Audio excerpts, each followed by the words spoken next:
My wife left the house every Tuesday at 6 p.m. for 21 years and never told me where she went. My name's Robert. I'm an accountant. Been married to Jennifer since 2003. 2 kids. Normal life. Good life. But every Tuesday, like clockwork, she'd grab her purse and say, "I'll be back in a few hours." I'd ask where she was going. She'd smile. "Just something I need to do. Personal." First year of marriage, I figured it was therapy. Or a book club. Maybe visiting a friend. I didn't push. Year 5, I asked again. She kissed my cheek. "It's nothing bad, honey. Just trust me." So I did. Year 10, our daughter asked, "Where does mom go on Tuesdays?" Jennifer ruffled her hair. "Just grown-up stuff, sweetie." Year 15, I noticed she always came home quiet. Not upset. Just distant. Like she'd been somewhere heavy. I asked if everything was okay. "Everything's fine." Always the same answer. Last month was our 21st anniversary. We went to dinner. Had wine. She held my hand across the table. "I love you, Robert. You know that, right?" "I know." "Good. Don't forget it." Strange thing to say. That Tuesday, I told her I had a late client meeting. I didn't. I followed her. Watched her drive across town to a neighborhood I didn't recognize.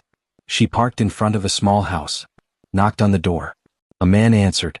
She went inside. Met Jennifer in 2002 at a coffee shop near the university. She was finishing her master's in social work. I was studying for the CPA exam. We clicked immediately. She was warm. Easy to talk to. Had this way of making you feel like you were the only person in the room. We got married a year later. Small wedding. Her parents had passed when she was younger. Car accident. She didn't talk about it much. My family loved her. My mom said she was the best thing that ever happened to me. She probably was. The Tuesday thing started 3 months after the wedding. I need to go out for a bit. Where to? Just something I have to take care of. I'll explain someday. That someday never came. Over the years, I built theories in my head. Affair was the obvious one. But she never came home smelling like cologne. Never had messages on her phone. Never acted guilty. Some kind of support group maybe. But she barely drank. A second job? But money was never tight. I told myself if it was important, she'd tell me. Now I was sitting in my car 3 houses down, watching her disappear into a stranger's home. The man who answered looked about 60. Gray hair. Glasses. Normal-looking guy. I waited. 30 minutes passed. Then an hour. I pulled out my phone and searched the address. Owner, Thomas Brennan. The name meant nothing to me. I kept watching. Jennifer stayed inside for 2 hours. When she finally came out, her eyes were red. She'd been crying. The man, Thomas, stood in the doorway. They talked for a minute. He hugged her. She wiped her face and walked to her car. I ducked down as she drove past. Waited 5 minutes. Then I got out and walked to the house. Knocked on the door. Thomas answered. Up close he looked tired. Older than 60 maybe. Can I help you? My name's Robert Chin. My wife was just here. His face changed. Went pale. You followed her. 21 years she's been coming here. She never told me why. He stared at me for a long moment. Then stepped aside. You should come in. The house was small. Plain. Photos on the walls. A woman in most of them. Dark hair. Kind eyes. I didn't recognize her. Thomas sat down heavily on the couch. She didn't tell you. Tell me what? He looked at the photos. That's my daughter. Caroline. Okay. She died 21 years ago. Car accident. His voice cracked. Your wife was driving. The room tilted. What? Jennifer was 23. Caroline was her best friend. They were coming back from a concert. Rainy night. Jennifer lost control on the highway. I couldn't breathe. Caroline died on impact. Jennifer walked away with a concussion. He looked at me. She's been coming here every week since. To apologize. I sat down before my legs gave out. She never told me. Thomas nodded slowly. She asked me not to. Said she didn't want you to see her differently. See her differently? This was an accident. She was 23 and scared.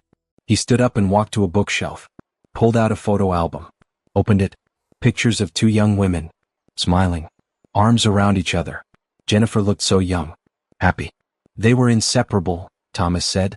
Caroline talked about her constantly. Best friends since high school. He turned the page. More photos. Beach trips. Graduation. Birthday parties.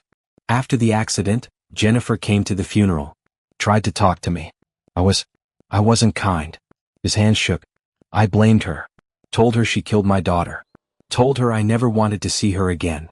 But she kept coming back. Every Tuesday. For 21 years. He closed the album. At first I wouldn't answer the door. She'd sit on the porch for an hour and leave. When did you start letting her in? Year 3. I opened the door planning to yell at her again. But she just stood there crying. Said she was sorry. Said she'd keep coming until I believed her. He sat back down. Took me 5 more years to forgive her. But she never stopped coming. Why keep it from me? Shame. Guilt. Fear you'd leave her if you knew. I looked at the photos again. Would you have? I drove home in a daze.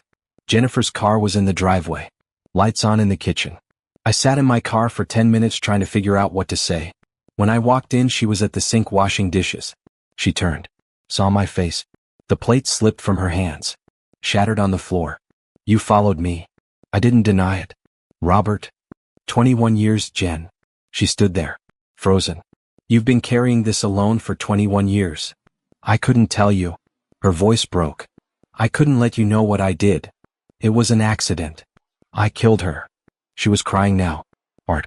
My best friend died because I was driving too fast in the rain. Because I wasn't paying attention. Because I was stupid and reckless and... I crossed the room and held her. She collapsed into me, sobbing. Why didn't you tell me? Because you look at me like I'm good. Like I'm someone worth loving. And if you knew what I did, I'd still love you. You don't know that. Yes, I do. We stood there in the kitchen. Glass on the floor. Her shaking in my arms. Thomas told me everything. How you've been going there. Apologizing. How long it took him to forgive you. She pulled back. He told you that. He said you never stopped coming. Even when he wouldn't answer the door. I owed him that much. You don't owe him anything anymore, Jen. He forgave you years ago. Jennifer sat at the kitchen table. I made tea. We didn't talk for a while. Finally she spoke. I wanted to tell you. So many times. Why didn't you? Because I was afraid. Afraid you'd see me as a killer. Afraid our kids would find out. Afraid it would change everything. It doesn't change anything. She looked up. Eyes red and swollen. How can you say that? Because I know you. The woman who volunteers at the food bank.